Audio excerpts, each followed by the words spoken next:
Today on Exploring with Ash and Jake, we're going to be talking about the true story of the Conjuring House, aka the Perron family. Without further ado, let's hop into it.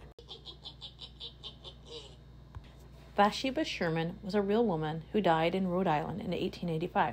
So how, you ask, did she end up being depicted as the baby-killing witch featured in the movie Conjuring? Believe it or not, Bathsheba Sherman, the fearsome demon that terrorized the Perron family in the movie The Conjuring, was not an entirely fictional character.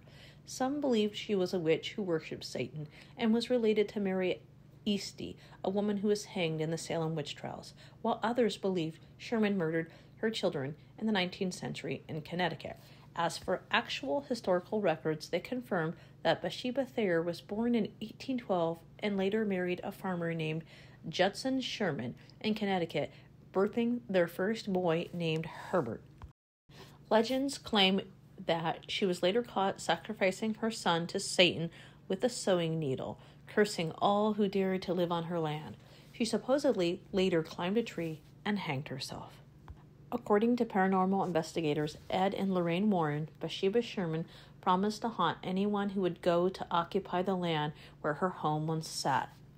The Perron family, who had moved into the property in 1971, stated that household items began to vanish, and their children were supposedly visited nightly by a malevolent female spirit. Their eldest daughter, Andrea Perron, had since chronicled her traumatizing childhood in The House of Darkness, House of Light, while skeptics say that the Warrens are mere profiteers of the unexplained. Perron has yet to waver from her story.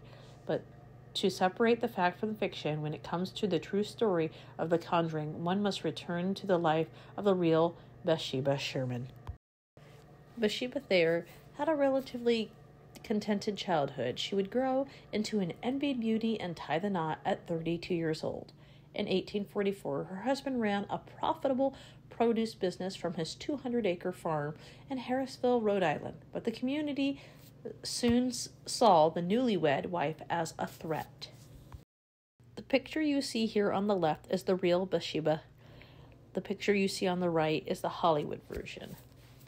Bathsheba Sherman had been babysitting her neighbor's son when a young boy mysteriously died.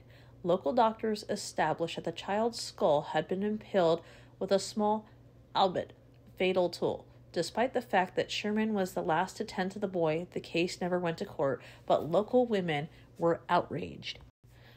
According to a local legend, Bathsheba Sherman's son would never celebrate his first birthday, as his mother had stabbed him to death a week after he was born. Her confounded husband is said to have caught her in the act and witnessed her vowing allegiance to the devil, El Diablo, before climbing the tree that she would hang herself from in 1849. While some claimed they had either 3 children, no census records of this exist.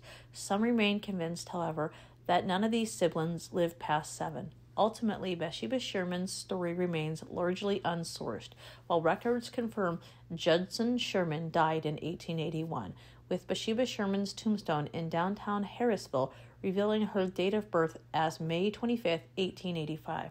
Her alleged suicide in 1849 appears utterly fabricated. Today, Andrea Perron is unconvinced that this was Sherman who terrorized her as a child at all, but the neighboring Arnold Estate Monarch who hanged herself in the barn in 1797 instead.